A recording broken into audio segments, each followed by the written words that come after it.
NASCAR continues to tease a fourth manufacturer. Project91 will be back on track sooner rather than later, and NASCAR's attorney takes aim at Michael Jordan's right-hand man.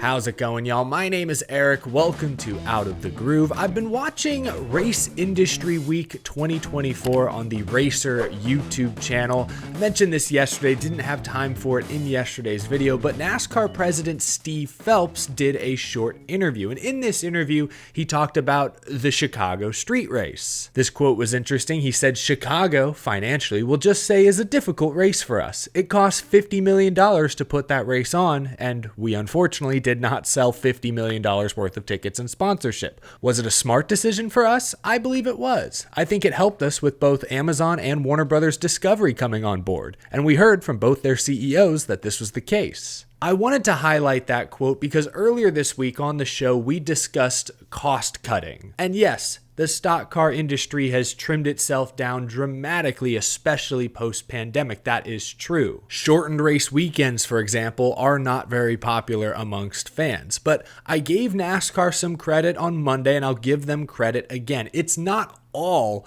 cost cutting. NASCAR has made several significant investments in an attempt to grow the sport. The Chicago street race is one of the most in-your-face examples of this. Phelps is acknowledging they spent tens of millions of dollars, did not turn a profit, or at least have not yet turned a profit, in an attempt to reach new audiences, gain new fans, make NASCAR more culturally relevant again, something it really hasn't been in over a decade. Speaking as someone who lives outside of that North South Carolina NASCAR bubble, the only time NASCAR weaves its way into my day-to-day life is when something truly spectacular happens, like the Jet Fire in 2012, Newman flipping into the catch fence in 2020, Chastain's Hail Melon. I had friends bringing me the clip. Did you see this? Yeah, I saw this. What do you think I do every day? Those are just moments. The street race is a whole event, a weekend of action. It's good for the sport. I want to give NASCAR some credit. They do cut costs in ways that don't always make sense to me and most fans, but the Chicago street race has been, in my opinion, a very exciting investment. Anyway, Steve Phelps continued. He brought up NASCAR's ongoing pursuit of a fourth OEM to join Ford, Chevy, and Toyota. Here's what he said. I'm bullish. I think we'll find a new OE that will come race with us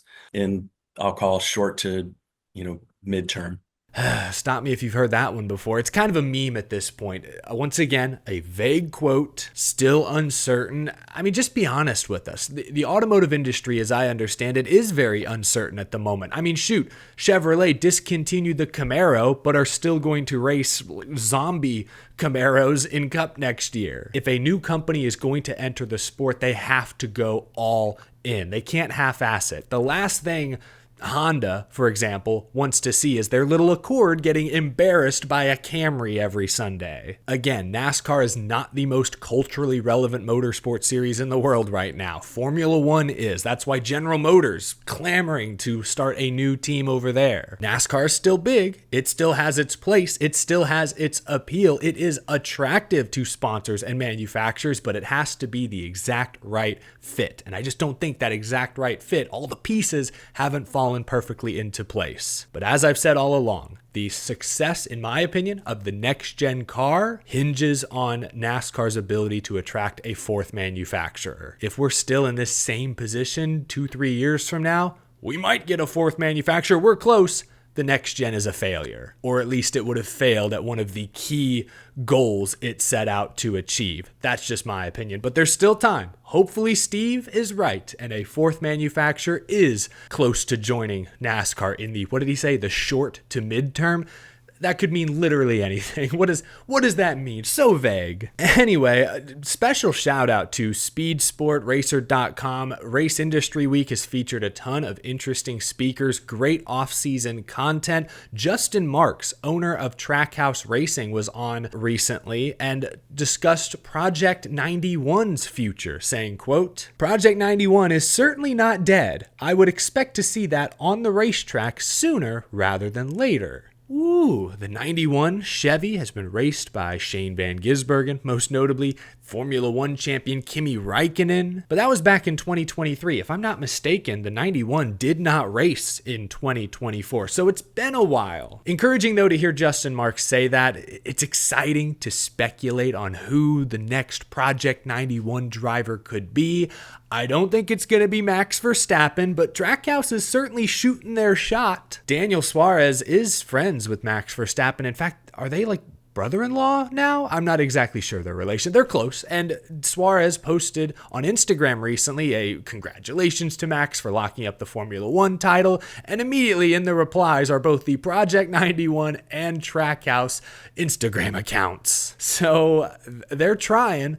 Because of Daniel Suarez, they probably have Max's phone number, so I'll never say never, but it's highly unlikely. With the whole, who's the best all-around driver debate, Larson, Verstappen, it would be cool. It'd be cool to see Max take on that challenge, just saying. Once again, shout out to Race Industry Week. They are streaming all week long on the Racer YouTube channel. I will link that channel down in the description below. I'm not sure what speakers they have lined up today, but you can always go back and rewatch the past couple days worth of streams. Some good conversations in there. Anyway, let's move on. Let's put our lawyer outfits back on. I'm not doing this bit again. In case you've missed all the updates the past few days, let me get you up to speed real quick. Last week, 2311 Racing and Front Row Motorsports refiled for a preliminary injunction. They cited new evidence, including the fact that 2311 just announced Riley Herbst will drive a third car for the team. They also mentioned NASCAR removing the "you can't sue us" clause from the open team agreement, but the rest of the new evidence was mostly redacted from public view. Ultimately, the teams still hope their injunction request will be granted, allowing them to race in 2025 as chartered entries. That means larger guaranteed payouts, guaranteed spots into every race. That especially comes into play during the season opening Daytona 500. They specifically mentioned the Stewart-Haas charters they've tried to purchase, which those agreements do still contain the "you can't sue us" clause. They're hoping to get that amended. NASCAR, meanwhile, is not keen on the idea of entering into any sort of charter agreement with 2311 and Front Row Motorsports at this point. Monday night, NASCAR filed a motion to dismiss the preliminary injunction. I read through the full document. NASCAR's attorney went line by line addressing all of 2311 and Front Row's recent arguments. I think these couple of excerpts summarize NASCAR's rebuttal. They say, quote, "After 2 years of charter negotiations, the plaintiffs now seek to use this court and the antitrust laws to renegotiate the two terms from NASCAR's now expired final charter offer that they are unhappy with. Plaintiffs' complaint reflects nothing more than dissatisfaction with business negotiations that didn't go their way." NASCAR argues that this whole lawsuit is being filed in bad faith. NASCAR points out in this document that both 2311 and Front Row Motorsports agreed to the 2016 charter agreement, which includes the same release language that the 2025 agreement contains. NASCAR is saying that if the teams were really concerned with the "you can't sue us" clause, they would have filed this lawsuit years ago. If the teams were really concerned with NASCAR's purchase of ISC and ARCA, they would have filed years ago. NASCAR argues that the 4-year statute of limitations has run out. I'm no lawyer. I'm not even a fake lawyer. Don't know if that holds any weight, but that's what NASCAR's arguing. The most interesting part of these recent filings, though, was this section where NASCAR takes aim at Curtis Polk, Michael Jordan's longtime business partner, a 2311 Racing investor. NASCAR's attorney takes a shot at Curtis Polk and the team negotiating committee he was a part of. The passage reads, quote, "Curtis Polk led the TNC negotiations and devised various coercive strategies to extract favorable financial and non-financial terms in the 2025 charter negotiations. These strategies included, but are not limited to, boycotts and potential boycotts of NASCAR events, negative media campaign to affect the media rights negotiations, and threats/coercion to other team owners to not break ranks. On information and belief, the establishment of the TNC as well as the tactics used by plaintiffs and spearheaded by Curtis Polk individually were for the purpose to extort more beneficial terms, and this litigation is merely a continuation of this scheme. To NASCAR's point, there were reports about a year ago from Sports Business Journal that some teams may stage public stunts, demonstrations, maybe disrupting race weekend.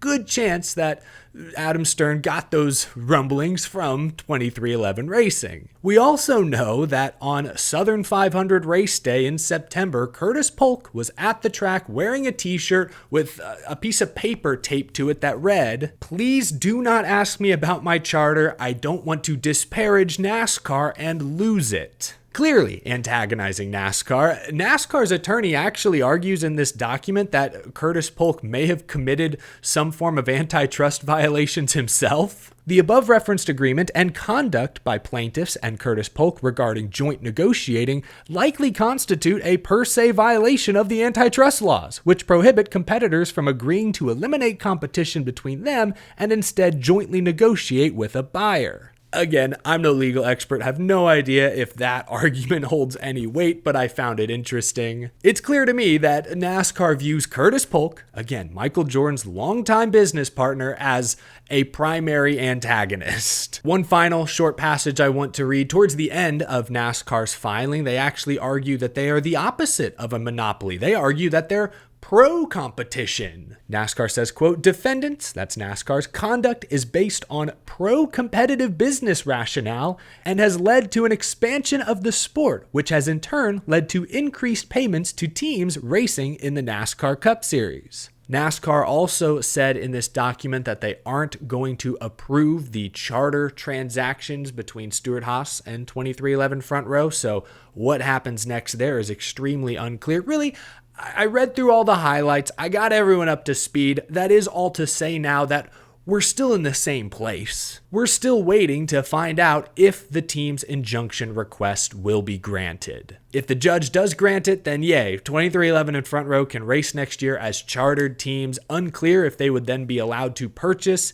and get approval on the Stewart-Haas charters. But if they are not granted this injunction, obviously they can appeal, but assuming that also does not go their way, 2311 and Front Row can still race next year, but they will be open teams, putting a strain on their respective budgets. With those two Stewart-Haas charters still in limbo, there's a real possibility only 30 full-time chartered teams race next year. We'll likely still have 36 car fields because 2311 has said they'll run 3 cars even if they're open. Front Row will run at least 2, maybe a third, so we'll probably still have 36 full-time cars gunning for the championship, but only 30 charters in play. Those two Stewart-Haas charters will, I don't know what, be set aside for the time being? Will Stewart-Haas be allowed to maybe sell or lease them to other teams at a certain point? I mean, Tony Stewart's got to get his money. He's ready to cash out. My only other question is, what's the off-ramp here? These two sides, the teams, NASCAR, they could settle at any time. But for the time being, they continue to butt heads. NASCAR makes it sound like they are not interested in entering into any sort of charter agreement with the teams, but is that something that could be settled outside of court? Because, and I understand that Jim France, the France family, are very proud, maybe very stubborn. They may truly believe that, hey, NASCAR will endure with or without Michael Jordan, Denny Hamlin, Bubba Wallace, and company. If a genie granted Jim France 3 wishes, he may very well use one of those wishes to wish away 2311 and Front Row. That may very well be true, but I think 2311 and Front Row, two up-and-coming, exciting teams, they're good for stock car racing. I'd hate to see those teams be exiled permanently. I hope there's, again, an off-ramp that would allow them to, if they agree, sign some sort of charter agreement and be let back into the NASCAR Cup Series club. But maybe there's not. You just wonder, how burnt are the bridges right now between the France family and the folks representing 2311 and Front Row? How much further will the legal process go before one side begins to feel real pressure? Those are the questions I have, but nothing in these documents that I just read really answer that. Again, it's all just arguing, puffing out your chest. The injunction needs to be decided on first. And then, assuming the sides don't settle, then we can go forth with the actual antitrust lawsuit. Anyway, let me know what you think down in the comment section below. Did my best to, again, get everyone up to speed, understanding the full picture. Let me know your reaction down in the comment section below. That's going to do it for this episode, folks. Thank you so much for watching. Leave a like if you enjoyed, subscribe for more. As always, a huge thank you to my very generous Patreon supporters. More to come later this week. I'll see you again real soon. Thanks for watching, y'all. Take care.